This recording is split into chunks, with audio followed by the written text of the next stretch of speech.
présents devant vos écrans, nous allons essayer avec mes invités de décortiquer et d'analyser le match qui a eu lieu entre la République démocratique du Congo. Et ainsi, nous allons essayer d'analyser et de voir quelles sont les forces et quelles sont les faiblesses de cette équipe nationale. Sur cette table, j'ai donc l'honneur de recevoir le coach Eric Chibassou. Merci. Bienvenue ici sur le plateau. Merci pour l'invitation. Vous aurez le temps de vous présenter. J'ai aussi à mes côtés, à droite, un grand archiviste, un grand analyste du football congolais, M. Roger Loponda, mais aussi un ancien judoka du Congo, Saint-Paul, M. Pablo Sulubika. Bonjour coach Eric. Bonjour. Avant qu'on entre dans le vif du sujet, j'aimerais bien que vous vous présentiez à ce public congolais, ce que vous faites, votre curriculum vitae, quels sont vos projets, et voilà, un peu en résumé. Ouais, projet, j'en ai plus beaucoup pour l'instant, mais je suis coach Eric Chibassou. J'ai fait mon école ici à l'école belge, l'Union belge au niveau des diplômes d'entraîneur, jusqu'au diplôme FAA. J'ai été reconnu souvent parce que j'avais beaucoup organisé au niveau de l'aile Europe, au niveau des jeunes moins de 20. On a été aussi dans les moins de 21 et moins de 18. On a fait ça depuis 2008 jusqu'à 2013, où nous avons eu la première fois la chance d'avoir des jeunes qui ont renforcé les locaux au niveau de la CAN. Donc à partir de ce moment-là, c'est la première fois qu'on avait réussi à travailler conjointement avec la sélection mère, et ici la sélection mère. Et puis après ça, en 2014, j'ai été nommé titulaire des U17, dont j'ai fait la campagne en 2014 avec les U17, où j'ai été éliminé par le champion du monde du Nigeria. Ça a été une très belle expérience. Belle expérience aussi. Et j'ai eu la chance, par rapport à mon jeune âge, de faire un intérim en adjoint de M. Christian Tsili lors de la double confrontation avisée entre le Nigeria et le Gabon. Un match qui est resté vraiment dans les mémoires de plusieurs Congolais, parce que ça a été un beau travail fourni et nous en avons été très fiers. Merci. À ma droite, un grand archiviste, un grand analyste, M. Roger Loponda. Et j'ai aussi l'honneur de recevoir aujourd'hui sur ma table. C'est un doyen du football congolais. Il a toute une histoire, toute une bibliothèque derrière lui. Et il y a plusieurs gens qui le connaissent, mais derrière les réseaux sociaux. Aujourd'hui, ils auront l'occasion de le connaître aujourd'hui en direct de leur télévision, devant leurs écrans. Bonjour, M. Roger Loponda. Bonjour. Je vous signale aussi, en passant, que c'est une émission bilingue. Donc, pour ouvrir sur la Benalinda, là, un coach Eric, donc on est à l'aise. Donc, on s'est présenté là-bas à la King, on a eu ici le mot, les loyautés, le vieux Roger. Voilà, hello, bonsoir, en tout cas bonjour à tous les Congolais, les papiers dans le monde entier. Donc, Ngaïlo, Naza, Ntoloko Abino, passionné du football, du sport déjà, passionné du sport. Et cette passion-là, depuis ma tendre enfance déjà, cette passion du sport. Et donc, j'ai pu accumuler pendant des années comme ça, j'ai pris des notes. Par exemple, si j'étais en déplacement, j'étais assez, disons, je ne peux pas dire sévère, mais j'étais un peu ennuyeux pour mon entourage. Je leur demandais, si vous ne faites pas, vous ne m'enregistrez pas des matchs, ou bien quoi, moi, je ne ferai pas telle chose. Mais je ne vais pas faire mes devoirs, par exemple. Et tout autour de ça, il y avait des gens qui se reconnaîtront, ce sont des membres de ma famille. Et donc, ça, Bazo pour enregistrer, continue de de mon côté ici. Nazari pour enregistrer, championnat de Belgique par exemple depuis 1985, j'ai des archives, donc ma Congolais n'a vu sur la Belgique, et malin, mais au moins technologie évolué. Il y a ma cassette, il y a Betamax, il y a Boé, et puis comme il y a VHS, ensuite DVD. Donc tout c'est pour conserver ça. Toute une bibliothèque, le vieux Roger Loponda. Aussi sur cette table, j'ai l'honneur de recevoir un ancien judoka de Saint-Paul, Barambou, M. Pablo Sulubika, Oui, bonjour à tout le monde, bonjour Banaki Nyoso, à tous les amis sportifs, Mission Nosune Toza, Atoye, Léo. Je me présente Pablo Sulubika, ancien judoka de Saint-Paul. Nous sommes là juste pour analyser les deux confrontations du match des 11 nationales et l'Angola. Et voilà. Merci beaucoup. On va passer au vif du sujet. C'est-à-dire que nous allons animer cette émission en 2 volets, c'est-à-dire le match aller et ensuite le match retour. Donc, coach Eric Chibassou, avant de parler de l'analyse, avant d'entrer vraiment dans l'analyse du match, j'aimerais bien que vous nous disiez pourquoi, quel est l'intérêt, quelle est la répercussion financière pour la République démocratique du Congo de participer aujourd'hui à une Coupe d'Afrique, par exemple, du point de vue social, financier peut-être on ne pourra pas aborder, mais du point de vue social et sportif. Donc de là, je pense que même M. Kondas aussi très bien placé pour le dire, on est déjà un pays qui a une culture et une histoire footballistique qui est énorme. Donc l'absence du Congo dans les phases finales de la CAN, c'est quasi un désastre. On est passé par une période, moi j'avais depuis que j'étais né, jusqu'à part la Coupe d'Afrique de Nantes, je voyais toujours mon pays en Coupe d'Afrique. Les 3 dernières Coupes d'Afrique qu'on avait ratées, vous avez senti que ça nous a vraiment éloignés, déconnectés. C'est quelque chose qui joue même dans la vie sociale des gens. Exactement, en parlant de social et en parlant de sportif aussi, pour ne pas vous couper la parole, aujourd'hui les U17 sont écartés de la compétition africaine. Quelles sont les conséquences aujourd'hui? Ben justement, c'est en fait encore chez les U17 et les U20, on n'est pas un pays qui a cette culture des équipes de jeunes. C'est quelque chose qui a été innové, qui a vraiment été assisté la fois passée. Et nous, on est venu apporter ça. Mais dès lors, tout le monde a la école de foot et zobim. Oui. Tout le monde a que prendre conscience, peut-être que pour participer à la vidéo. On voit des écoles de foot qui apparaissent. On peut donner l'exemple de Oujana, par exemple. On voit la KFA Académie à Lubumbashi. Est-ce que Ezali, oui, Bellor, voilà. Est-ce que Ezali frenté pour l'école ou Ezali? Non, elles a frenté parce qu'à un moment donné, ils sont tout ça la première sélection. Pour vous dire un peu sportivement. Dans sa première sélection, on a jeune, on avait la 3e division, en tant que jeune, on avait qui tournoi RTL. On a pris beaucoup de joueurs qui viennent du tournoi RTL, tournoi TMB. Et aussi, jeune, on a. Et même cette année-ci, quand tu prends les jeunes qui étaient dans les centres, il y a un problème de compétitivité. Il y a des équipes un peu comme Diallo de Baroumou. Des équipes comme ça, ce sont des équipes un peu, j'ai oublié encore le nom de l'équipe de Mondrafoula aussi. Vous avez des équipes comme Jacques, des équipes de Jacques Trésor qui a sorti tous les joueurs, les biscottes et tout ça. Vous avez Jacques Héritage et tout ça. Ces équipes-là ont l'habitude de la compétition. Et malheureusement pour nous, ce qui va promouvoir, c'est une bonne idée, ces centres de formation. Mais ce qui manque parfois à ces jeunes-là aussi, c'est un côté comment dire, compétitivité. Il leur faut un championnat aussi. Il faut réorganiser toute la structure du football des jeunes. C'est pour ça que je vous dis, au niveau des jeunes, encore l'absence des équipes de jeunes, on n'a pas la culture de ces équipes de jeunes-là. Mais au niveau des seniors, c'est quelque chose qui est primordial. Toko Kamami sauté parce que les lots, pour leur faire exemple, tout le bac à a parté. J'espère qu'on aura la chance de revenir dessus. Surtout Tali Major, on avait Tichan. Surtout Tali la Major, il y a Obagaya qui finale. Les 3 quarts, Bétaï dans l'équipe de jeunes. Donc les lots, Babeti, Baboko, Baboni, Kebala, Babeti, l'équipe. Mais il y a 8 places dans l'outil. Et l'eau qui s'allie, que chaque cas à la sur le banc, n'a pas match en athée. Et ça, pour Bétaï déjà contre Namibie. Béti contre Namibie, donc l'Ongo est déjà François là. Malazali n'a pas eu 17 ans. Béti va battre contre Vita Topola 2-0. Beta contre Don Bosco Tosala 0-0. Beta contre Koto Sport, il y a Gabon, Topola a 1-0. Mais il y a Zoaba na même contre U19 à Nigeria. Nazala n'a joué, qui n'a pas joué en match. Ils n'ont pas joué à leur niveau. Mais ce sont des joueurs qui, après match, ont acquis l'expérience, il y a haut niveau. Béti, hymne national, drapeau.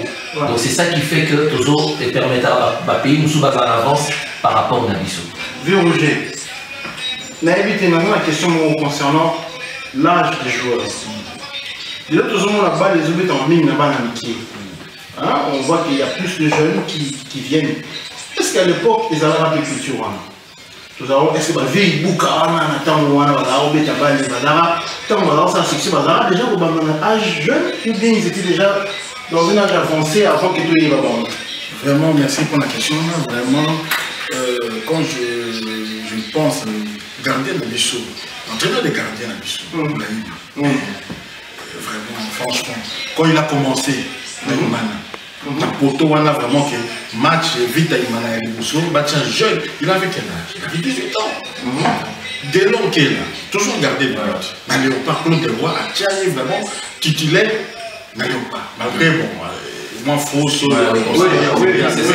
Mais bon, alors on répond à la question de Nayo, et bien il est noté. Il est noté, mais l'équipe nationale est très jeune, même Biscotte, l'équipe nationale est très jeune. Mais quelles sont aujourd'hui les conséquences? Il y a écartement. Parce qu'on a noté ça au centre interrompt. Je vais te donner un exemple. Les lots, tu as gagné Chan. Je te fais un comparatif. La première Chan, tu as gagné. Regarde, progression. Est-ce qu'il y a équipe ou tu as gagné première Chan? Quelle était la marge de progression et équipe? Est-ce que vous avez un sentiment qu'équipe on les a gagné aboutissement? Oui. Victoire les a gagné aboutissement. Ça a été comme si c'était une récompense là-bas. Il y a presque à la fin de carrière là-bas. Mais tu as l'équipe, oui. C'est une équipe qui aujourd'hui, tout autant de moi, pendant tous imaginez déjà, tu as Channel lundi, 2-3 Channel pour gagner en haut. C'est ça. Mais il faudra que ces joueurs restent. Oui, non, mais même pas ça. Au-delà de ça. Ça veut dire que tous un émolument, tous un balle Pépazeur, il 17 ans d'habiter à Ilangaï. Rachidi, le petit Rachidi Moussinga.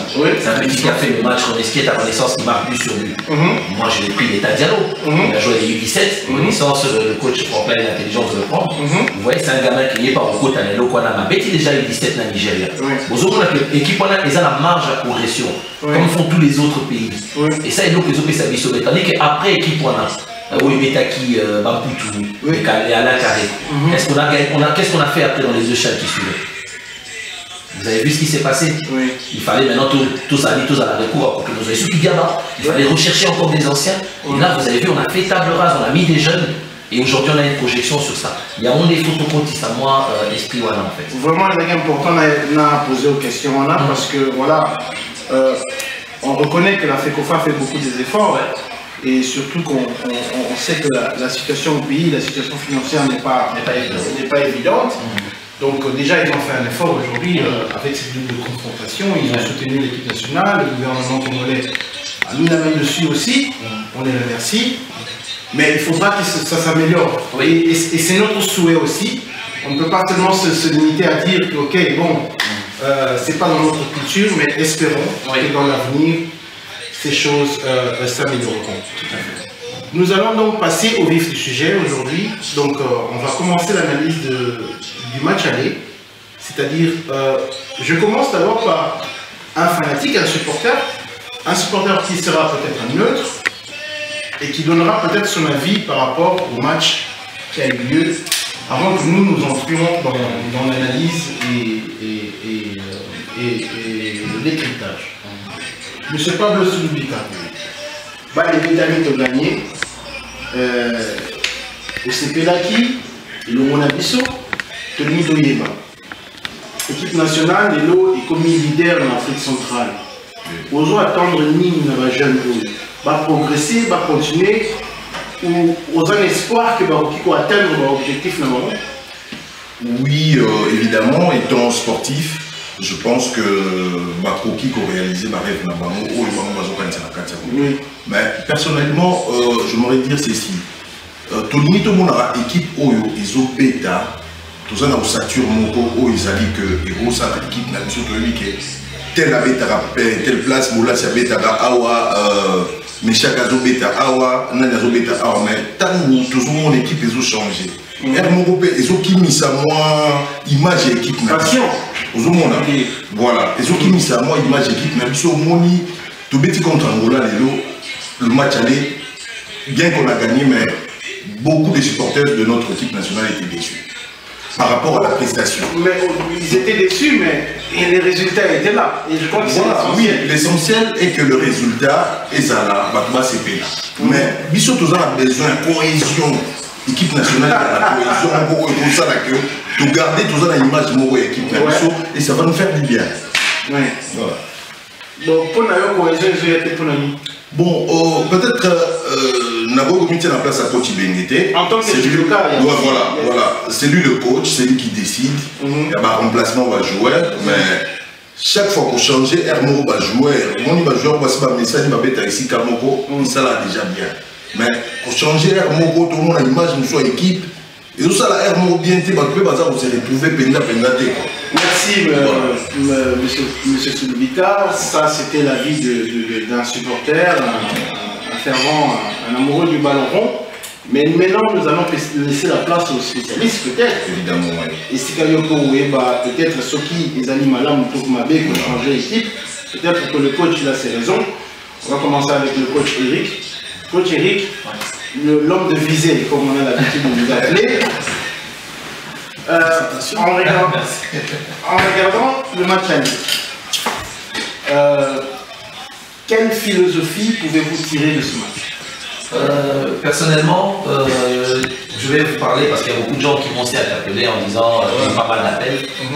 Des gens qui disent il faut le bamabete, quoi ça, vous avez mis le entraîneur. Donc comme je comprends très bien le point de vue de Maître Pablo, qui est un point de vue des supporters, qui est tout à fait normal. Parce que l'équipe nationale, comme on dit, les a tout mon côté. Les a Congolais nyonso. Voilà, Congolais pour exiger que l'équipe ait ça la bouée et ça a mis nos amis. Après, moi, mon analyse, je vais essayer un peu de la faire, pas pour être l'avocat du coach Florent Ibele, parce que c'est à lui de voir sa vision, sa philosophie de jeu. Des petites autosololanianae, un peu tout ça, et la façon dont j'ai vu jouer et l'interview qu'il a fait entre les deux matchs, je pense qu'il a opté sur une philosophie. Il a essayé absolument d'assurer l'essentiel, qui est de prendre les 6 points. En fait. Et n'oublions pas que qui a été fait. N'oublions pas que nous venons aussi d'une situation où nous avions joué un très très beau match contre la Côte d'Ivoire en Coupe d'Afrique et nous avions perdu. Nous avons joué aussi un très beau match à Kinshasa contre la même Côte d'Ivoire et nous avons perdu. La Côte d'Ivoire n'avait pas joué. Avec Hervé Renard qui avait mis 5 défenseurs derrière et qui a utilisé les moindres failles, dont la fameuse perte de balle au milieu, et ils ont été tranchants, ils ont marqué un peu des buts. Quand on regarde un peu la physionomie dans le match, on a tout à l'heure les physionomie perd, on va se retrouver les physionomie perd, tout le monde il a chance. Donc il s'est retrouvé peut-être entre deux équipes. Équipe Moko avec laquelle il a travaillé longtemps. Équipe Achan, na équipe Nae, Pro Bayaki, il faut qu'on intégrer au Salamois symbiose. Mais tu n'as pas de chance parce que 4 jours après, aux Obéta, équipe Wana, et c'est 2 matchs trop importants parce que si tu fais match nul, les autres savent qu'il y a un match nul Moko, ou bientôt pour la match Moko, Hermon Siko, Bissonas, il y a des balles, il y a vraiment très bouleux. Et donc, ça, la question, ça, la débat, la négative, les accords à la 6 points. Donc ça veut dire que les accords ont été été. Moi je vais expliquer aux gens, c'est que tu combines à bas les mots, on laisse ta il faut aller dans l'oreille. Dans l'oreille un peu plus loin. Vous avez la balle et la bissot. Vous n'avez jamais la camionette. Mais qu'est-ce qu'on a prenons le match par exemple. On va essayer de passer directement au match. On va rester toujours dans le match aller pour ne pas brouiller les pistes. Passons par exemple à la deuxième mi-temps. D'accord. Après 15 minutes, on se retrouve avec 3 milieux défensifs et 3 attaquants, par exemple. Un peu plus loin, je pense. Oui, un peu plus loin.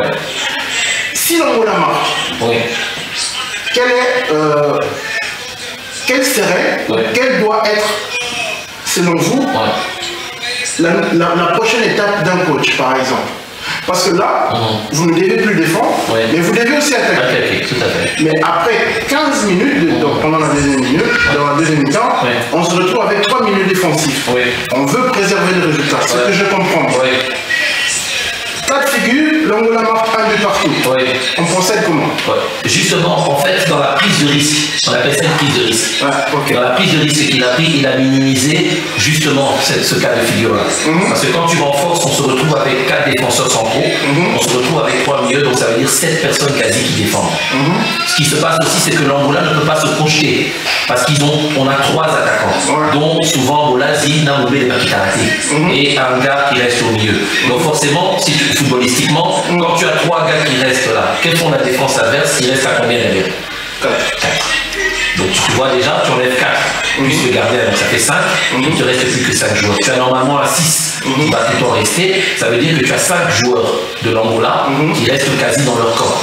Mais je peux aussi dire que ce coaching a été payant, pourquoi? Parce que Doumbouya a fait le travail à merveille, il a apporté beaucoup plus de soutien et beaucoup plus de pression.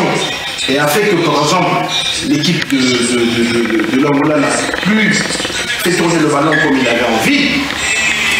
Mais la question reste pour le public congolais. Je ne veux pas te couper. Oui. Tactiquement, logiquement, c'est une décision normale. Logiquement. Logiquement, c'est une décision normale. À la base du match, étant donné que si nous avions un 10 pour construire, parce qu'on était à domicile, c'est ce que vous demandez, d'avoir une prise de risque. Les choix qu'il a fait à la fin du match sont des choix logiques. C'est plutôt c'est compréhensible. Parce que forcément, tu mènes un 0 à Kinshasa, tu as un match autour, tu ne dois pas perdre. Comme je vous ai expliqué, comptablement, nous avons 7 joueurs congolais contre simplement 5 joueurs angolais. Donc quasi, il y a des prises à 2. Tu n'as pas vraiment de risque. Donc tu as un Zakwani qui prend les ballons aériens, tu as un Bemba qui sait se projeter dedans, tu remets un Mopunga qui va rentrer à chaque fois dans l'axe pour venir aider. Il y a une séquence aussi, si tu te rappelles, vers la fin, Mopunga va aider jusque du côté de Bambeto, où il se fait éliminer par Mais tu vois, c'est qui vient faire ce truc-là? C'est Mopunga. Au début du match, Bopé ne le faisait pas. Donc c'est pour ça justement qu'il le fait rentrer Mopunga. Pour avoir un surnom au niveau attaque, Mopunga devait rentrer dans la défense et se projeter aussi pour aider latéraux. Donc à ce moment-là, il limite. Et puis quand tu fais rentrer Méchac, tu as Méchac devant, tu as Mobélé et tu as forcément Bakambu. Tu gardes toujours le danger du danger. Et c'est ce qui a marché, voilà. C'est ce qui est positif. Ça c'est logique. Ça c'est logique et ça a marché. Voilà. Après il y a un problème, c'est que nous Congolais, nous aimons la prise de risque, on aime le beau jeu. Ça veut dire que comme on est à domicile, peut-être au début du match, je peux comprendre les supporters qui auraient bien voulu qu'il y ait un milieu relayeur pour permettre à un gars un balai défensif, d'avoir un milieu qui puisse redonner la balle à Kebano, que Kebano puisse servir les attaquants. Donc on n'a pas pu jouer avec Kebano parce qu'on a utilisé beaucoup de longs balles. Voilà, de longs balles. Après ça c'est l'appréciation de l'entraîneur. Donc c'est dur à accepter, c'est pas pour défendre, c'est dur à accepter, mais c'est un choix qu'il a fait. Donc la philosophie, selon votre philosophie, le match a été bien coaché. Le match dans sa conception. Je vous donne 2 exemples. Inter de Milan qui gagne la Ligue des Champions. Chelsea qui gagne la Ligue des Champions. Je pense que c'est Chelsea contre Barcelone, je pense. Voilà. Ils l'ont gagné. Drogba a joué défenseur central, l'Inter de Milan et toi a joué 23. Vous pensez vraiment qu'à Kinshasa, vous auriez accepté de voir Bakam jouer 23? Non. Voilà. Vous voyez ce que je veux dire? Il y a un moment donné, quelqu'un a une philosophie. C'est pas la mienne. Moi, je ne vous cache pas que c'est pas la mienne. Vous avez vu notre façon, ma façon peut-être un peu près mon origine de jeu, comment elle se déroule. Mais en tant que technicien, je dois comprendre sa façon à lui de jouer. Je parle peut-être au maître. On peut tomber sur quelqu'un qui est super fort, on l'a vu. Mais il y en a, il y a Zarane, il n'a que le point. La stratégie, il Nouveau qualifié pour introduire peut-être une prochaine émission, parce que j'avais en réserve encore des cartouches pour pouvoir soutenir un peu ceux qui sont pour les systèmes là de Ibengi avec 7 joueurs à vocation défensive chez les Léopards, comme si c'était une innovation du jamais vu. Alors j'ai ici dans mes fiches l'Olympique de Marseille, du coach belge Raymond Boutales, de 91 et de 93, champion d'Europe. Je vous cite les noms, les classements. J'ai les classements ici de 91 et les classements de 93. Alors, le classement de 91, nous avons Pascal Olmeta, Amoros, Basile Boli, Moser, Kazoni. Déjà, on voit que Marseille a joué avec 2 stoppers, Kazoni et Boli. Moser, numéro 5. Dimeco, latéral gauche. Pardo, Bernard Pardo, milieu défensif. Bruno Germain, milieu défensif. Et puis, seulement 3 joueurs offensifs. Abedou Pelé, Waddle et Papa. En 93, champion d'Europe, avec Barthez, Angloba, Dimeco, Boli, Desailly, Eudeli, milieu défensif. Franck Sauzé, milieu défensif, mais que reconverti par Goutals. C'est Goutals qui l'a remis un peu. Mais tu vois, il a cette vocation-là, cette faculté-là de défendre. Deschamps, ça vous savez. Et puis 3 joueurs offensifs, Rudy Voleur, Abedou Pelé, Alan Boksic. Donc c'est quelque chose de un peu au-dessus de l'Angola. Est-ce que Florent joue comme ça? Mais non, c'est ça. Si par exemple on joue avec ce système contre... Le connaissant, vous savez très bien qu'il ne jouera peut-être pas comme ça contre la Guinée.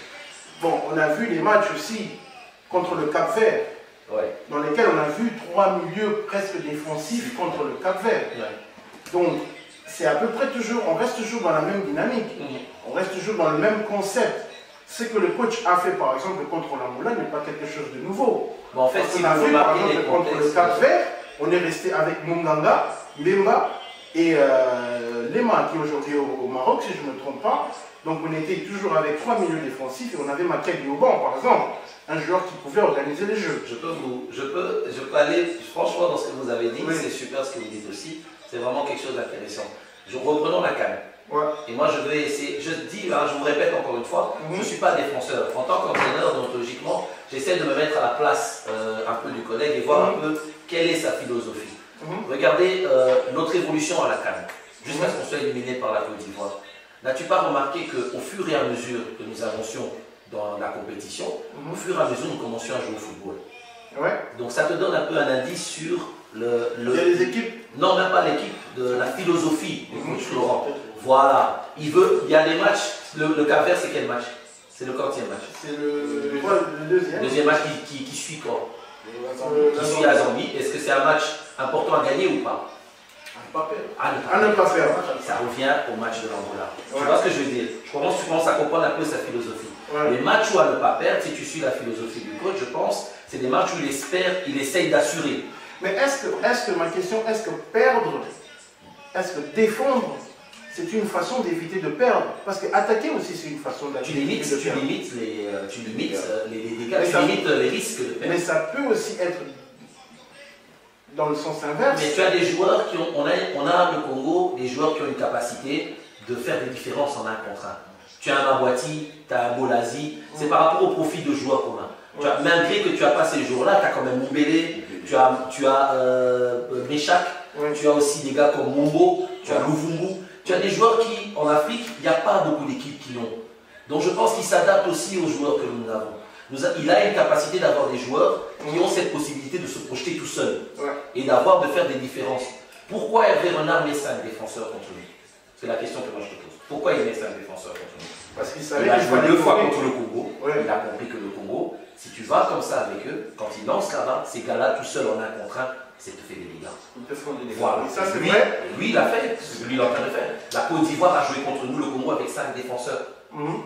Est-ce qu'au Congo, on pouvait accepter ça? Bino Moubet a 5 défenseurs contre Nîmes. Pourquoi il a pris ce Il y a risque-là? moi là, ils avaient bien. Aujourd'hui, je dois tous comprendre. Ouais. Peut-être que M. Soubazo comprend le thé. Peut-être qu'il y a toujours des questions. Voilà. Pourquoi tomber Taraboui? Pourquoi Coach Ibeni a insisté par exemple avec un Chancel Mbemba au milieu du terrain? Mais bon, on va passer maintenant à la deuxième partie où on va utiliser des images pour démontrer ce qui a constitué les forces, mais aussi les faiblesses de cette équipe nationale.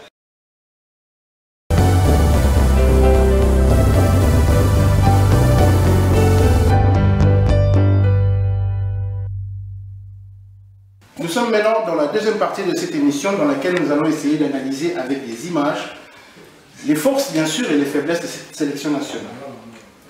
On commence d'abord par la première phase dans laquelle nous allons essayer d'analyser et de voir qu'est-ce qui a marché, qu'est-ce qui n'a pas marché. Première phase.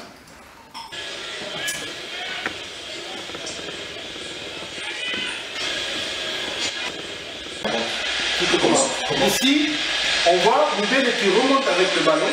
Il y a Bakama qui fait un faux appel. Il revient. Et vous voyez qu'on change d'aile. Ici, on se retrouve avec Bakambou seul.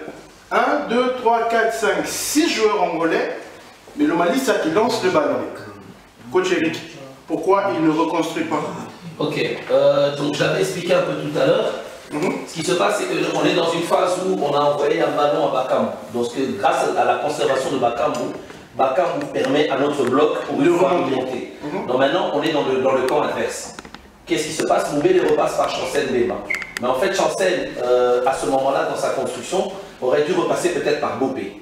En passant par Bopé, qu'est-ce qui va se passer? L'Omanis a justement, quand tu revois l'Omanis dans son contrôle de ballon, il revient en arrière. Ça veut dire que l'Omanis a une bonne idée, c'est d'aller le plus haut possible pour que nous puissions avoir un centre qui vient de façon à ce que, ici vous voyez Bolazi, qui normalement ne doit pas être là. Qui doit vraiment écarter le terrain. Non, Bolazi doit rentrer à l'intérieur justement. Bolazi doit chercher l'intervalle. Ça veut dire que Bopé, quand il est là, il a 2 choix. Quand Mbemba donne à Bopé, il a 2 choix. Ou chercher l'Omanissa sur le côté, ou chercher Bolazi, regardez dans l'espace. de façon à ce que Bolasi lui se retourne et fasse l'attaque. Dans la deuxième phase qu'on va essayer de Ou bien montrer, il cherche Kebano qui se trouve lui aussi dans l'intervalle. dans la deuxième phase dans laquelle on va essayer de montrer, on va maintenant voir Bolasi qui fait le mouvement à l'intérieur. Tout à fait. Et on va voir ce couloir ici qui va rester vide. D'accord. Et qu'est-ce qui va se passer? Passons à la deuxième étape. Bolasi qui fait un mouvement à l'intérieur du terrain. Ce qu'il n'avait pas fait tout à l'heure. Ce qu'il n'avait pas fait tout à l'heure, il rentre un peu trop bas. Mais regardez bien ici, on se retrouve dans la même configuration. C'est-à-dire qu'on a ici les 6 joueurs et on perd directement le ballon. Donc si vous regardez bien sur cette configuration, vous allez voir qu'il y a toujours 6 joueurs. Et Lomalisa, en ce moment-là, coach, est-ce qu'il doit reprendre le ballon? Doit-il donner à Bakambu ou pas? Justement, en fait, ce qui se passe, il ne doit pas la redonner à Bakambu, parce que ce que j'expliquais tout à l'heure, c'est dans une phase où il doit reconstruire le jeu. Il doit permettre, en fait, ces phases-là permettent à ce que le bloc puisse monter, de façon à ce que Bakambu puisse avoir plus de soutien. Donc, en fait, quand Bolasi lui redonne la balle, c'était bien explicite tout à l'heure, je ne sais pas si on va revoir, quand Bolasi lui donne la balle, Bolasi s'attend à ce qu'il lui remette le ballon pour que Bolasi rechange le jeu et aille chercher de l'autre côté. Et quand Bolasi redonne la balle, ce qui permet maintenant au bloc de remonter plus haut. Donc en fait, ce qui s'est passé dans nos latéraux, que ce soit Baometo ou Lomalisa, ils n'ont pas su ce qu'on a géré un peu ces moments de possession. Ça veut dire que quand tu as ce moment de possession, tu dois justement garder la balle et refaire retourner. De façon à ce que nous maintenant, on passe d'une façon, on était, ce qu'on dit dans le jargon, en B-, on passe dans une situation de B+. Où nous maintenant, on est en train de construire et l'équipe adverse doit subir notre présence. Donc nous, ce qui se passe, c'est que quand on repasse chez nos latéraux, souvent, ils croient directement qu'on doit enclencher une attaque. Alors que non, on a besoin de temporiser à un moment donné. Voilà. Et permettre à ce que l'équipe monte. L'équipe monte, voilà. Et pour utiliser, en fait, quand on regarde bien sur cette image-là, on voit que Kebano est complètement à côté et loin de ces deux autres milieux défensifs. Parce que Kebano, dans le truc, il a compris une chose. Déjà, de 1, vous lui envoyez des ballons au-dessus de sa tête. Donc lui, qu'est-ce qu'il fait? Il sait que forcément, si on est passé à gauche, toute l'équipe comment on appelle ça, de l'Angola va se décaler sur ce côté-là. Donc lui, qu'est-ce qu'il se fait? Il se met côté opposé. Donc logiquement, s'il lui remet à Bolasi, Bolasi ici, il est sur un bon pied, il peut changer d'aile directement sur Kebano. Et on se retrouvera dans cette phase-là avec Kebano en 1 contre 1 contre le bas gauche de l'équipe d'Angola. Et à ce moment-là, qu'est-ce qui se passe? Kebano, s'il arrive à éliminer le bas gauche, on a Bakambu directement qui se retrouve libre dans cette situation-là. Ok. Maintenant, passons à la position de Kebano. Kebano, en fait, qu'est-ce qui s'est passé? Il n'a plus joué comme un 10. Il a joué comme un 9,5. Non, un 9,5. Un 9,5 qui ouvre autour de l'attaquant. Et forcément, dans certaines phases, vous allez le voir sur les côtés, aller chercher. Parce que comme le cas Baobetana a été... Mais cela a souri à Kololo à viser. Voilà, justement. Donc, qu'est-ce qui se passe? C'est qu'un 10 qui en... Mais lui, Kololo, le faisait en possession de balle. Donc, comme on avait la particularité que Mbokani est un gars qui garde le ballon. Donc, Kololo a directement demandé à Kololo de rester proche. Parce que sur les deuxièmes ballons, il faut qu'à la retombée du ballon. Et donc, ce qui retombe un peu sur ce que je voulais expliquer un peu sur le tableau, une alternative que j'avais vue, même à la CAN, et que avec le même système de jeu, la façon dont on a joué cette fois-ci, qui pourrait peut-être que les personnes allaient moins voir ce que vous avez vu peut-être. C'est ça que je voulais un peu expliquer et proposer, voir un peu quelque chose. Ok, on est d'accord, on peut prendre le tableau, comme ça on pourra expliquer cela. Du coach, on essaie de voir quelque chose. Quand vous voyez cette configuration, vous voyez que comment ça s'appelle, l'Angola joue avec 3 milieux, quasi défensifs à plat, qui crée quasi un losange avec le numéro 9. Qu'est-ce qui se passe? Quand vous jouez avec ce losange-là, vous avez souvent des trous ici, donc ce qui fait que ce sont des équipes qui bougent et qui vont chercher sur les côtés. Qu'est-ce qui se passe ici dans ce système-là? Nous, on joue maintenant un peu en inverse. Quand vous regardez, qu'est-ce qui se passe ici? Vous avez leur attaquant qui se retrouve là. Vous avez forcément leur 8 qui est dans la zone de Kebano. Vous avez leur 8 qui est dans la zone de Bemba. Et vous avez lui qui est dans la zone de Bopé. Donc, dans la conclusion de ce système-là, qu'est-ce qui se passe? On s'annule. On s'annule en fait. Donc c'est un système qui annule. En fait, on était dans un système qui annule le système adverse. Donc ça veut dire qu'on est vraiment dans cette configuration-là qui nous annule.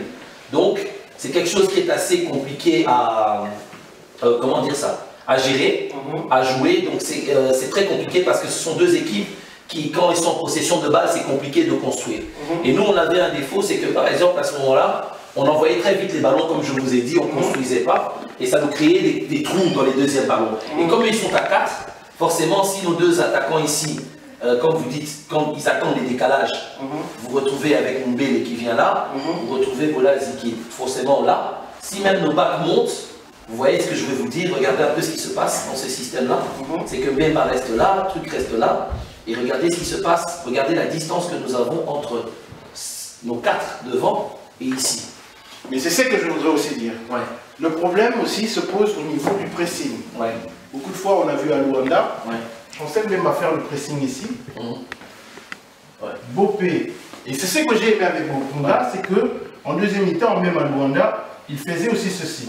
C'est-à-dire qu'il montait, c'est-à-dire qu'ils essayaient de faire un marquage individuel. Bopunga, c'est plus facile. Pourquoi Bopunga, c'est plus facile? Bopunga, qu'est-ce qui se passe? Tu as vu ce que je t'ai montré ici? Qu'est-ce qui se passe? Ça nous annule. Mais nous, on a un trou. Ce trou-là, parce que l'on le fait là, ce trou-là, qu'est-ce qu'il fait? C'est le même trou qu'on a eu contre le Burundi. Les équipes adverses, moi, si je suis le 4, je récupère, j'ai ça, je joue là, tac. Ils font que construire dans le trou que nous laissons ici. Donc nous avons l'impression d'être dominés. En fait, ils ont des espaces de circulation. Bopunga, qu'est-ce qu'il est venu? Avec Bopunga, la configuration a changé. On s'est retrouvé avec 2 gars qui viennent les chercher ici, et Bopunga qui reste dans cette zone-là. Et regarde maintenant, toi-même dans le dessin, qu'est-ce qui se passe? Il n'y a plus de trou. Il n'y a plus de trou, mais il y a un trou que je vais te montrer. Avec image, bien sûr. D'accord. Hein, c'est-à-dire que à chaque fois qu'on a ça, par exemple, quand on est en possession de ballon et que nos équipes sont en position peut-être de corner ou quand on attaque, remarquez, on reste comme ça. Qui monte pour peut-être aller dans un corner, on reste comme ça. Et ça, c'est un problème. Ce trou ici, qui reste là, c'est un danger. Contre le Madagascar, on a marqué ceci.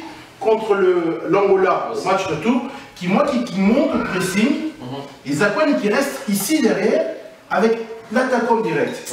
Imaginez par exemple que vous avez par exemple ici, comme attaquant direct, un gars qui est vraiment véloce et qui est intelligent, balle au pied, ça c'est une balle de but. Tout à fait. Contre l'Angola, je vais vous montrer des images, par exemple, une dernière image à Luanda, c'est-à-dire que qui va au pressing, Zakwani reste ici, Baomé reste là, c'est milieu de terrain, passe une balle ici, qui va au pressing ici de ce joueur, ils sont comme ça, qui monte au pressing de ce joueur, les milieux, ce milieu ici qui fait un mouvement, parce qu'ils sont toujours en mouvement, ce milieu passe une balle ici, Baomé s'y retrouve ici, et ce gars-là part complètement. Je vais t'expliquer le décalage, je comprends ce que tu veux dire. Déjà de 1, dans ta première phrase, qui doit pas le pressing.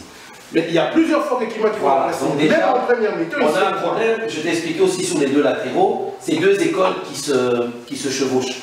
Les écoles des pros et l'école de locaux. L'école locale, c'est un football plus direct. Ça veut dire que le 5 à coup pressé, 2 à Mati, à Sali pressing, parce que on joue un football plus direct. Est-ce qu'il n'a pas besoin d'aller faire le pressing? Je vais te montrer, non, parce que je vais te montrer un truc. La zone la plus dangereuse à protéger, c'est cette zone-là. C'est là où on marque. Dans le football, on appelle ça, tu dois le contenir. Tu l'as à vision tant qu'il n'est pas dangereux. Parce que ta montée, s'il monte là, qu'est-ce qui se passe? Il crée l'espace pour l'attaquant dans son jeu. Mais lui, il peut monter aussi, comme ça il reste en long jeu. Non, c'est trop dangereux. C'est très dangereux parce que si vous êtes 1 centième en retard, il part tout seul en un contre. Voilà. Tant que tu n'es pas sûr que ta défense est alignée, tu ne sors pas. Tu ne sors qu'à un moment. Regarde, tu ne sors qu'au pressing que quand tu sens que ton 6 est là en couverture. Ça veut dire que quand tu dis à ton 6, moi j'y vais, si toi tu y vas, ton 6 te remplace. Tu dois toujours avoir 2 dans cette zone-là. Mais on s'est retrouvé souvent comme ça. Voilà, justement, ce que je t'expliquais, c'est ce problème d'école en fait. C'est que il va intervenir dans une situation X. Bopunga l'a fait contre Alacham 2 fois. Il sort, il laisse sa défense, il sort en ligne 2, on le prend et on va lui marquer 2 buts. Et lui, il sort statique. On ne sort jamais statique. Quand on sort comme ça, on laisse une distance et on prend recul frein. De façon à ce que tu puisses revenir à ta position, mais en même temps tu freines la contre-attaque adverse. Mais est-ce que ceci, le fait de rester souvent comme ça, et de rester toujours prudent et attentif, peut-être parce qu'on est sur une phase arrêtée. On est sur une phase arrêtée. Non, mais dans l'image, vous allez voir qu'on était dans une circulation de balles, et que directement, l'Angola a procédé à des... Je comprends ce que tu veux dire, je ne veux pas t'arrêter. Oui. Déjà ça, c'est une erreur de lui. Pourquoi? Parce que dans ton système de jeu, tu as 2-6.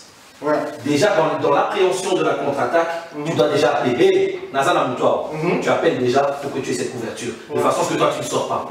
Au football, on ne va pas faire les pompiers.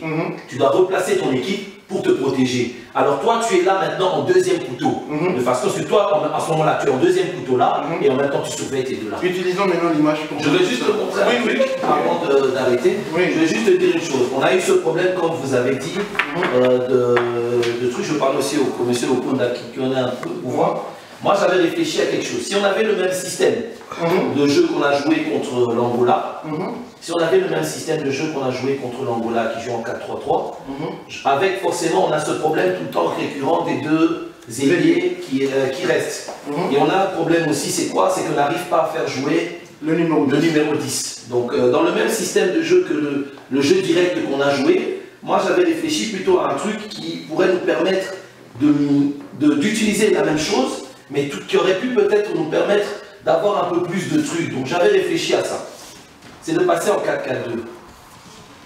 Voilà. Si tu passes en 4-4-2, vous avez la fonctionnalité de Bakambu. Bakambu est un joueur qui, même à Villarreal, joue en 4-4-2. Bakambu adore tourner autour de l'attaquant. Voilà. Il adore tourner autour de l'attaquant. Et à ce moment-là, ce jeu direct nous permettait justement, tu vois ce qui se passe, on a le temps de voir venir l'adversaire, on a moins d'espace dans les lignes, et c'est un jeu qui va très rapidement dans la contre-attaque. Parce qu'à ce moment-là, on sait utiliser, si le latéral monte, il se retrouve avec ça, et nos attaquants peuvent permettre aussi de plonger pour aller chercher des différences. On l'a fait contre la Tunisie, à un moment donné, et le coach il a changé son système pour passer en 4-4-2, et il a utilisé un gars comme Bokani, donc ça devient Bokila qui tournait autour de Bokani, d'où le but contre la Tunisie. La même animation qu'on a fait, parce que regarde en 4-4-2, quand tu enlonges ces ballons-là, tu n'as plus la problématique que tu nous dis, on a toujours deux joueurs déjà présents dans les espaces. Chose qui a pénalisé, à rappeler Bakambu qui était souvent seul. Voilà. Et à ce moment-là, beaucoup de ballons, Bakambu allait, il manquait quelqu'un. Et alors que s'il avait quelqu'un ici, il peut se rappuyer sur lui, ou utiliser ses mouvements à lui pour permettre de projeter. Je pense que dans le système que nous on joue, ça ne va pas plaire aux Congolais, mais ce qui t'a enlevé le numéro 10, arrêtons de jouer en 4-4-2. Mais quand tu joues dans ce système, ça signifie qu'on n'a pas besoin d'un ailier. On n'a pas besoin des ailiers rapides comme Bolassi ou Meshak. Si, parce que Bolassi et Meshak, où ils font leur départ dans tous les matchs. Il est là. Il fait là. C'est logique. Mais c'est le retour qu'on sera pénalisé. Non, on n'est pas pénalisé parce que forcément, un gars, quand on passe en 4-4-2, regarde les matchs de Crystal Palace, il revient. En 4-3-3, il n'est pas obligé de revenir. Pourquoi il n'est pas obligé de revenir? Parce que quand il fait ça, vous regardez qu'est-ce qui se passe. Il vient ici. Voilà, il a un milieu défensif qui doit venir aider. Il le sait qu'il a un milieu défensif. Regarde, il y en a 3 sur cette rangée-là. Là, il est obligé, parce qu'il sait que derrière lui, c'est un pro. Il ne faut pas croire, même s'il fait semblant de marcher. C'est un pro. Il reviendra là. Il reviendra forcément là, parce qu'il sait que c'est un 4-4-2. Parce que tous les départs de Bolassi, c'est rarement qu'il les fait ici. Il les fait toujours là. Donc à ce moment-là, pourquoi ne pas jouer en 4-4-2 pour justement lui permettre de voir la même chose? Sauf que là, même quand il démarre, il a une solution ici d'appui. Et puis il a des solutions plus rapides d'appui. Et même s'il joue en appui, on a toujours des gars qui peuvent rester en attaque. C'est peut-être une solution aussi que moi je pense qu'il a essayé contre le Burundi au match aller. Il a fait contre la Tunisie. Quitte à changer, peut-être ce serait bien d'opter pour un 4-4-2. Voilà, ça c'était l'avis du coach Eric Chibassou. Je crois que vous avez suivi avec beaucoup d'attention. C'est un échange, c'est une proposition, bien sûr.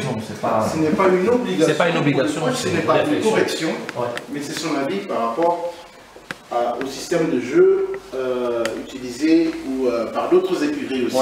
Comme on voit avec l'Atlético de Madrid qui fait à peu près la même chose. Donc nous allons aborder la deuxième partie, donc la deuxième rencontre entre la République démocratique du Congo et l'Angola, avec un score de 2-0 qui nous a surpris. Oui ou pas. On était surpris après, non mais franchement, après le match qu'ils nous ont fait à Kinshasa, personne ne s'attendait à un 2-0. Mais il y a des analystes, il y a aussi des spécialistes qui savaient que, comme le disait Johan Cruyff, dans tous les avantages, il y a toujours un avantage. C'est-à-dire quand on perd du côté offensif, quand même, en récupérant des ballons et en connaissant nos forces de contre-attaque, on pouvait toujours faire du mal à cette équipe d'Angola. Voilà, 2-0, on a remporté ce match. Je donne la parole à notre Maître Roger Lomponda pour qu'il y ait des questions. Oui, j'ai quelques questions des internautes parce qu'on avait demandé que le public congolais participe à cette émission également en envoyant des questions. Alors je commence par la question de M. Mwimba Mutombo. Je pense que cette question est destinée au coach Eric Chibasso. Alors que pensez-vous du dispositif mis en place par Ibengue? Je pense que la réponse est... On a déjà donné la réponse. Oui, le candidat, oui. Donc, la deuxième question, M. Emmanuel Elikia. On a l'impression que Ibengue n'aime pas les milieux défensifs, relayeurs et métiers. Qu'ils soient pro ou locaux, préférant des défenseurs axiaux. En fait, je pense qu'il y a plus un problème de choix. Je suis d'accord avec lui, il y a un problème de choix. C'est que nous avons un problème, c'est que dans le système de jeu dans lequel lui joue, il a besoin d'avoir un gars comme Zakwani, qui est un gars qui va vraiment prendre l'attaquant et comme ça, parce que la particularité de Kimwaki, c'est que Kimwaki est un gars qui adore jouer libéraux. Donc quand tu joues, et le problème c'est que Chancel c'est un joueur de ballon aussi. Donc mettre un axe Kimwaki Chancel va être un peu trop léger par rapport à ce système. Mais on a vu Chancel avec Mongongu. Mongongu c'est aussi un joueur de ballon. Pas forcément, parce que Mongongu a ce côté interception. Mongongu est très dur dans ses interceptions. Et très dur dans ses actions. Il est moins trash que Zakwani, mais il est un peu aussi dans l'anticipation, dans la couverture. Et lui, il arrive à mettre le pied. Ce que Kimwaki ne fait pas. Kimwaki, c'est vraiment le gars qui adore toucher trop de ballons. Il touche beaucoup de ballons. Cédric ne touche pas beaucoup de ballons quand on regardait les deux matchs analysés. C'est pas Cédric qui faisait la relance. Cédric, c'est court. Mais Kimwaki, c'est quasi la personne qui fait jouer quasi parfois l'équipe. Mais est-ce qu'en faisant jouer Zakwani en défense, est-ce que ça ne nous pénalise pas dans la construction? Parce que c'est un joueur discipliné, c'est un joueur qui a une certaine rigueur, mais dans la construction, on a du mal avec sa lance. Oui, parce qu'on a besoin, du côté gauche comme du côté droit, d'un joueur capable de relancer proprement. Relancer proprement avec intelligence aussi. Oui, mais dans le système que nous, les supporters, nous voulons. Mais dans le système que lui joue. C'est ça que je vous dis, faites attention, il faut se mettre dans son système à lui. C'est ça qui est très différent. Il faut faire très attention. Regardez le Barça. Barça ne peut pas faire jouer un gars comme Ramos ou Pépé. Pépé ne peut pas jouer au Barça. Vous voyez ce que je veux dire? Mais au Real Madrid, avec des gars qui ne descendent pas, Pépé joue. Zakwani, c'est Pépé. Vous voyez ce que je veux dire? Il nous faut un Pépé. Et qu'est-ce que fait Varane? Ce que Varane fait, c'est ce que Kimwaki fait. Vous voyez, il y a des subtilités d'entraîneurs par rapport à leur vision de jeu. Mais c'est-à-dire que nous sacrifions la construction. Mascherano, c'est un milieu défensif. Donc, et on le fait jouer défenseur central. Mascherano, dans les autres clubs, il ne pourra pas jouer défenseur central. Il n'y a qu'à Barcelone. Pourquoi? Parce qu'à Barcelone, ils ont besoin justement de gars qui relancent. Mais quand tu regardes Piqué, Piqué va au charbon. Dans toutes les grandes équipes, maintenant, il y a toujours un qui va au charbon. Donc, c'est un peu un football moderne.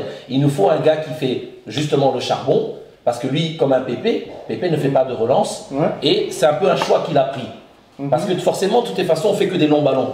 Et justement, avec tes 2-6, c'est à eux maintenant de... Lui, il n'a plus qu'à faire des passes courtes pour que les 6 puissent relancer le jeu.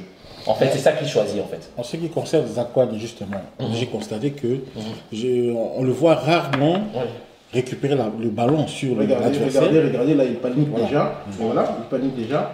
Et conséquence, il balance des longues balles. Mais tout le monde le fait dans cette équipe. Il a tendance... Non, mais... Tout le monde le fait. Parce qu'en fait, ce qui se passe... C'est ça le problème. Mais c'est pas Zakwani la faute, là. C'est pas Zakwani. Mais ce sont les milieux qui ne se présentent pas. Voilà, c'est ça que je te dis. Mais voilà, c'est ça aussi, le problème du trop défensif, c'est-à-dire que nous sacrifions. C'est la philosophie, je comprends. Je comprends ce système. Moi, je te comprends une chose. Je ne condamne pas. Moi, mon souci, c'est que nous ayons au moins un joueur au milieu, qu'il soit en même temps défensif et en même temps offensif. Nous avons besoin de ce joueur-là. Si jusqu'aujourd'hui nous ne l'avons pas trouvé, nous n'aurons jamais une solution pour sortir de ce problème. Ce qui nous manque en ce moment, et je comprends le choix d'Ibengue, peut-être qu'il ne l'a pas encore trouvé, je ne sais pas, mais nous avons besoin d'un joueur qui soit en même temps fort offensivement et aussi fort défensivement. On n'a pas encore en Chancel Mbemba qui est fort défensivement, mais qui n'est pas offensivement. Bopunga, c'est la même chose. Bopé, il n'a pas encore la maîtrise de l'offensif et du défensif sans vouloir le dégrader, c'est un bon joueur, mais qui n'a pas encore, qui n'a pas encore atteint un certain niveau. Oui, mais il faudra peut-être, avec le retour, peut-être en forme d'un Moulumbu, par exemple, de ce qu'il faisait dans les temps. C'est-à-dire qu'il était fort offensivement, il était aussi fort défensivement. Pour revenir à ça, il y a beaucoup de gens, moi j'étais à Kinshasa en octobre, qui ont beaucoup critiqué Youssouf. Il y a une particularité que Youssouf a, que dans ce genre de match, nous n'aurions pas vu ces trous. Youssouf, justement, est ce qu'on appelle un peu vulgairement chez les jeunes, des charros, un peu comme as-tu dit. Ce sont des joueurs qui vont combler les trous. Ça veut dire que Youssouf va empêcher la première relance à la perte de balle. Donc le 6 là, si on perd la balle devant, Youssouf va déjà aller lui croquer les jambes. Ça empêche lui de donner au 8 pour reconstruire au 10. Donc il y a moins de construction. Et on l'a vu dans l'absence de Youssouf contre le Burundi au match retour, il y avait ce trou. Quand on l'a vu aussi dans ces deux matchs contre l'Angola, on n'a pas ce joueur comme Youssouf qui va aller chercher, qui a la particularité d'aller croquer dans les jambes. En fait, ce rôle-là, Makiad, il a refait quand Youssouf était blessé. Makiad était le gars qui a fait justement le liant. À ce moment-là, Bemba n'est pas un problème. Si non, vous avez un joueur, voilà. Vous avez un joueur, au contraire, voilà. À ce moment-là, c'est ce que Ibenge essaie de reproduire. Ça veut dire d'avoir comme Bemba joué à la CAN, Bemba casseur, un troisième défenseur central au milieu. Après, qu'on accepte ou qu'on n'accepte pas, ça passe pas. Mais à côté d'un Bemba, tu dois avoir un gars qui va gratter les trucs. Moi, personnellement, le gars qui a un peu ce profil au niveau local, pour moi, c'est le jeune que j'ai eu, on était avec lui à la CAN, Bangala. Bangala l'a montré aussi à la CHAN. Bangala a cette facilité d'aller se projeter, d'aller chercher, il peut avoir ce profil aussi intéressant là. Et bien Magoma, après Magoma, il a aussi ce jeu un peu reliant. Bon, après le problème c'est que peut-être il lui faut encore plus de temps parce que Magoma est beaucoup plus offensif que défensif. Peut-être c'est pour ça qu'il n'a pas osé mettre Magoma. Ok. Oui, donc j'ai encore deux questions. Ça vient de Kisangani, donc monsieur Marien Maubois. Il demande coach Bassou, dans un 4-3-3, avec trois milieux hyper défensifs, est-il possible pour un avant-centre très habile dans la réception de balles, donc il parle du côté congolais, donc un avant-centre très habile dans la réception de balles en profondeur, de réussir son match quand les deux ailiers sont moins percutants? Non, ils ne peuvent pas. Parce que aussi la configuration dans laquelle on joue, un joueur comme Bakambu a des problèmes, logiquement. Parce que Bakambu a besoin que ses joueurs soient proches de lui. Bolazi est sur le côté, Moumbé est trop loin de lui. Ça, ce sont des joueurs qui, ça peut encore marcher quand vous êtes en possession de balle avec un joueur comme Bokani, ou bien le petit comme Merikani, justement. Qu'est-ce qui se passe, Merikani? Il marque de la tête. C'est logique, c'est une science directe, il n'y a pas d'autre choix. C'est que vous avez un gars comme Bakambu, il faut un autre système de jeu. Ça veut dire que Bakambu, c'est un gars qui doit avoir des gars qui portent le ballon, qui ramènent le ballon, quand il joue en contre, il lui permet de créer des espaces pour que lui puisse partir dans la profondeur et aller chercher. Donc un gars comme Bakambu, vous voyez même sur la phase que vous avez montrée, quand il a attrapé son ballon, qu'est-ce qu'il a fait? Il est allé jusque du côté de Mumbele pour chercher un appui. Alors que quand vous aviez Mbokani, à la CAN, Bokani la garde. Vous voyez la différence. Bokani la garde. Mais Bokani a eu le même problème que Bakambu contre le Burundi. Moi j'étais au stade, Bokani 2-3 fois, il fait que ça. Il appelle Boya, il a Moko.